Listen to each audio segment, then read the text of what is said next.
Hello friends, my name is Vikas Sharma. मैं practising company secretary. Friends, मैं आज आपके साथ काफ़ी इंपॉर्टेंट डिस्कशन करने आया हूँ। वो इंपॉर्टेंट डिस्कशन है form F C G P R और form F C T R S. Friends, form F C G P R और F C T R S FEMA compliance का एक पार्ट होता है। जब किसी भी फॉरेन पार्टी से पैसा आता है या फॉरेन पार्टीज को इक्विटी शेयर्स या कैपिटल इंस्ट्रूमेंट्स हम ट्रांसफर करते हैं, तो उसके केस में form F C G P R या F C T R S file होता है। फ्रेंड्स, जब हम फर्स्ट टाइम इशू करते हैं कैपिटल को, तो उस टाइम पे F C G P R file होता है। अगर शेयर ट्रांसफर का केस होता है तो वहाँ F C T R S applicable होता है। तो रिसेंटली हमने एक F C G P R अभी एक अप्रूव करवाया है। That F C G P R is for the right issue. Friends, F C G P R जब हम फाइल करते हैं, किसी भी कंपनी का हम फाइल करते हैं, तो उसमें कुछ मैंडेटरी इन्फॉर्मेशन है जो आपको फिल करनी होती है, और फिल करने के साथ साथ वो अटैचमेंट भी मैंडेटरी होता है। वरना आरबीआई की तरफ से या एडी बैंक की तरफ से एनी टाइम रिजेक्शन एरर आता रहेगा, और आपके जो F C G P R है या फिर F C T R S है, वो कंटिन्यूसली रिजेक्ट होते जाएंगे। फ्रेंड्स, रिसेंटली हमने ये भी ऑब्जर्व किया है कि एक ही फॉर्म 3 या 4 या 5 या 6 बार रिजेक्ट हुआ है, उसके बाद जाके अप्रूवल आता है। तो इसका मतलब ये है कि फेमा कंप्लाइंस में जो आरबीआई या एडी बैंक की तरफ से जो क्वेरीज आती है, वो आपको आपका जो एडी बैंक में कंसर्न पर्सन है, रिलेशनशिप मैनेजर है, या फिर जो भी फॉरेन एक्सपर्ट जो वहाँ पे है, फॉरेन एक्सचेंज का जो एक्सपर्ट, फेमा एक्सपर्ट, उनसे कंसल्ट करने के बाद में ही क्वेरी को सबमिट करना है या फ्रेश आपको फॉर्म सबमिट करना है। फ्रेंड्स, वेरी फर्स्ट यहाँ पे रीसबमिशन जैसा कुछ केस नहीं होता। F C G P R जब आप फाइल करते हो, जैसे फॉर एग्जांपल हम कंपनीज एक्ट का आर ओ सी या एम सी ए में जनरली कोई फॉर्म फाइल करते हैं, अगर उसमें कोई रीसबमिशन आता है डिपार्टमेंट की तरफ से, तो वहां पे क्या होता है, रीसबमिशन का टाइम लिया जाता है 15 डेज का, फॉर एग्जाम्पल। उसमें आप उसको रीसबमिट कर सकते हो। But generally F C G P R में, F C T R S में क्या होता है, आपका फॉर्म डायरेक्टली रिजेक्ट होता है। There is not any chance of the resubmission. तो इसका मतलब ये है कि आपको फ्रेश अप्लाई करना है after rejection of your form. तो फ्रेंड्स, आपको सबसे पहले क्या करना है, सबसे पहले अगर आप फर्स्ट टाइम आपकी एंटिटी में अगर इन्वेस्टमेंट आया है, एफडीआई आई है, तो आपको एंटिटी यूजर क्रिएट करना है। इट मींस आपको उस एंटिटी को पोर्टल पे अपडेट करना है। फॉर्म्स जो पोर्टल है, वहां पे वो एंटिटी रजिस्टर होगी। उसके बाद में आपको बिजनेस यूजर रजिस्ट्रेशन करना है, that is B U registration. B U registration करने के बाद में ही आप S M F form, single master form है, चाहे वो F C G P R के लिए कर रहे हो या चाहे F C T R S के लिए कर रहे हो, तो एस एम एफ फॉर्म आप बीयू लॉगिन क्रेडेंशियल्स क्रिएट करने के बाद ही आप फाइल कर सकते हो। तो फ्रेंड्स, दोनों के लिए एक सेपरेट जो अथॉरिटी लेटर है, ऑथराइजेशन लेटर है, वो आपको फाइल करना होता है।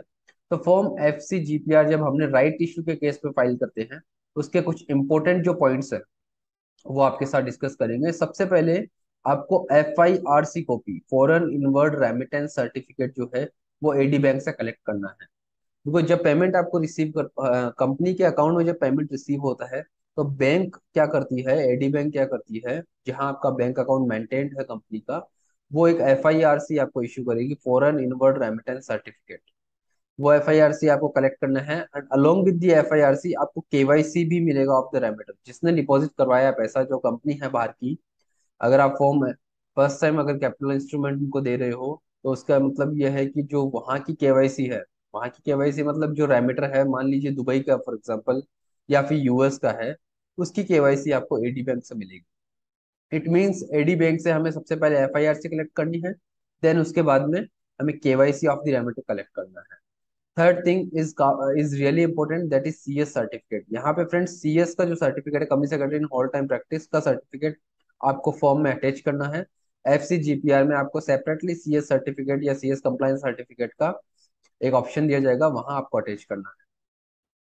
फ्रेंड्स, उसके साथ साथ जनरली क्या होता है, राइट इश्यू के केस में आपको वैल्यूएशन इज नॉट मैंडेटरी।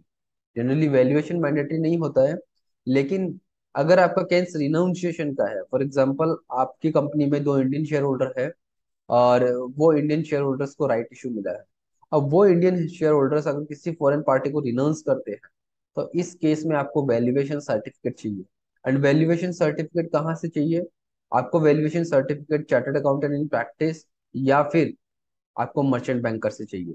तो फ्रेंड्स, काफी बार ये होता है कि चार्टर्ड अकाउंटेंट इन प्रैक्टिस अगर वैल्यूएशन रिपोर्ट देता है, तो वहां पे उनका यूडिन का इश्यूज रहता है। अगर आप बैक डेटेड फाइलिंग कर रहे हो या फिर 5 महीने पहले का ट्रांजेक्शन आज की डेट पे आप रिपोर्ट कर रहे हो, तो वहाँ चार्टर्ड अकाउंटेंट का जो वैल्यूएशन रिपोर्ट है, वो यूडिन के कारण आप नहीं ले सकते। तो यहाँ आप मर्चेंट बैंकर से भी कर सकते हो, लेकिन फ्रेंड्स इसमें काफी इंपॉर्टेंट एक पॉइंट है, जब आप वैल्यूएशन रिपोर्ट किसी भी मर्चेंट बैंकर से लेते हो, तो ये इसका जो वैल्यूएशन है, वो उसके बारे में मैं एक इंपॉर्टेंट इन्फॉर्मेशन आपको बताना चाह रहा हूँ कि वैल्यूएशन फॉर एग्जांपल आपका ट्रांजैक्शन दिसंबर 20 में हुआ है, दिसंबर 20 में आपका ट्रांजैक्शन हुआ है, रेमिटेंस आपको मिल चुका है, तो आपका जो वैल्यूएशन है वो वैल्यूएशन 3 मंथ से ज्यादा पुराना नहीं होना चाहिए, मीन्स 90 डेज से पुराना नहीं होना चाहिए। मतलब दिसंबर से हम 3 महीने पीछे चलते हैं, तो नवंबर और अक्टूबर, अक्टूबर नवंबर दिसंबर, मींस आपका जो वैल्यूएशन है वो जून या जुलाई का नहीं हो सकता, मींस 90 डेज के पीरियड का आपका वैल्यूएशन होना चाहिए जो फिगर्स आप ले रहे हो वैल्यूएशन के लिए। It means your valuation is not older than 90 days, ये इंपॉर्टेंट है यहाँ पे। उसके बाद ही आपको वहां पे सबमिट करना है, वरना आपके पास एक क्वेरी भी आ सकती है एडी बैंक की तरफ से, your valuation is not up to date, आपको एक नई वैल्यूएशन रिपोर्ट सबमिट करना है। बट ये जो मैं बता रहा हूँ वो इन केस ऑफ रिनंसिएशन है। आई थिंक अगर डायरेक्ट आप राइट इश्यू करते हो और एग्जिस्टिंग शेयर होल्डर्स का मैटर है तो वहां valuation is not mandatory. Friends उसके बाद में आपको जो बोर्ड रेजोल्यूशन कंपनी ने पास किया है, बोर्ड रेजोल्यूशन आपको अटैच करना है, अदर अटैचमेंट्स का एक फोल्डर बनाना है, वहां पे डिक्लेरेशन भी जाएगा, डिक्लेरेशन के साथ साथ बोर्ड रेजोल्यूशन। अगर आपका रिनंस का केस है, रिनंसिएशन ऑफ शेयर्स है, तो वहां acceptance letters and form of renunciation, कि आपने किसको रिनंस किया और किसने एक्सेप्ट किया, उनके लेटर्स जाएंगे। उसके बाद में pre and post share holding pattern, आपका प्री शेयर होल्डिंग पैटर्न क्या है and post share holding pattern क्या है आफ्टर दिस ट्रांजेक्शन।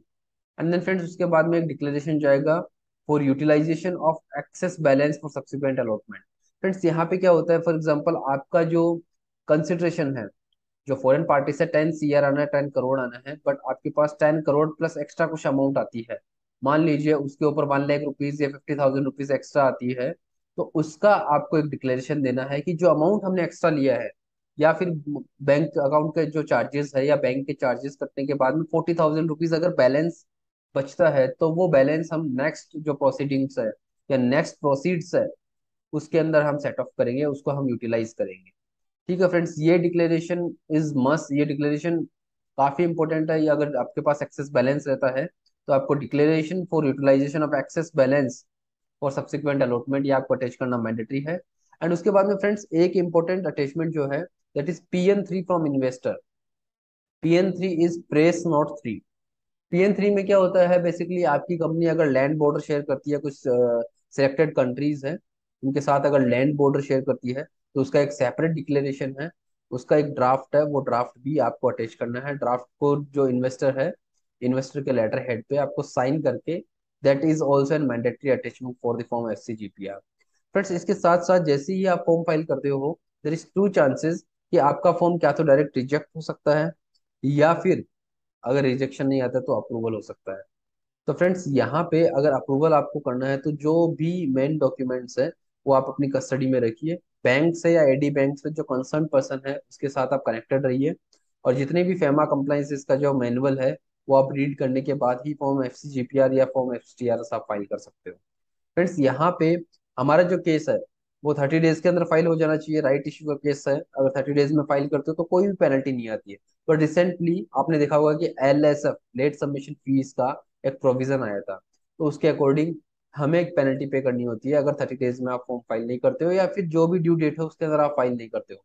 तो रिसेंटली हमारे केस में जो पेनल्टी आई है, मैं आपके साथ शो करता हूँ कि किस तरह से एक मेल आती है डिपार्टमेंट की तरफ से।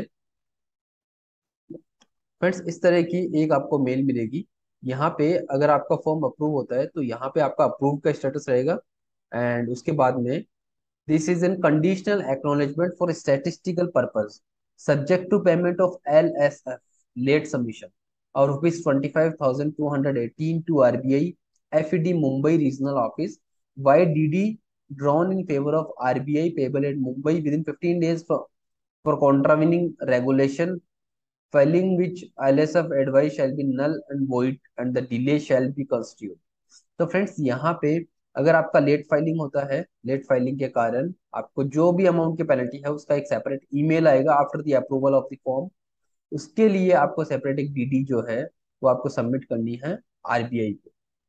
फ्रेंड्स इस तरह का एक मेल आपके पास आ सकता है जहाँ पे आपको जो DD सबमिट करनी है for the LSF late submission fee. तो फ्रेंड्स, जब आपकी कंप्लाइंस कब कंप्लीट होगी फेमा कंप्लाइंस से, जब आप late submission fees that is LSF का डीडी आप मुंबई में, जो मुंबई आरबीआई है वहां पे सबमिट करोगे, उसके बाद में आपका फेमा कंप्लाइंस कंप्लीट ट्रीट किया जाता है। तो फ्रेंड्स, मैं समझता हूँ कि form FCGPR that is not rekey form.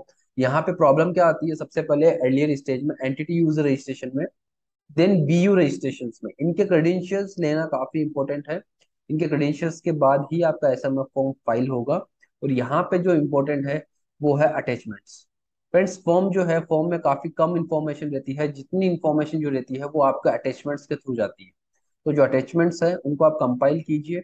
आप कोशिश करिए जितने भी ट्रांजेक्शन्स डे वन से हो, you you just team up with your banker and with the RBI person और the compliance officer of the company और सीएफओ ऑफ द कंपनी, जिससे आप डॉक्यूमेंट्स को ट्रैक कर सको और डॉक्यूमेंट्स का एक बंडल बना सको, जिससे आप फॉर्म फाइल करो एफसीजीपीआर या FCTRS. That will be helpful for you all the documents. Friends, इस तरह की वीडियोस हम बनाते रहते हैं for the young stakeholders और young members of the CS fraternity और सीएमए फ्रेटर्निटी। तो फ्रेंड्स, अगर आपको लगता है कि हमारी वीडियोस आपके लिए फ्रूटफुल है या बेनिफिशियल है, तो आप जो हमारा चैनल है वो सब्सक्राइब भी कर सकते हो। तो friends, thank you so much for watching this video.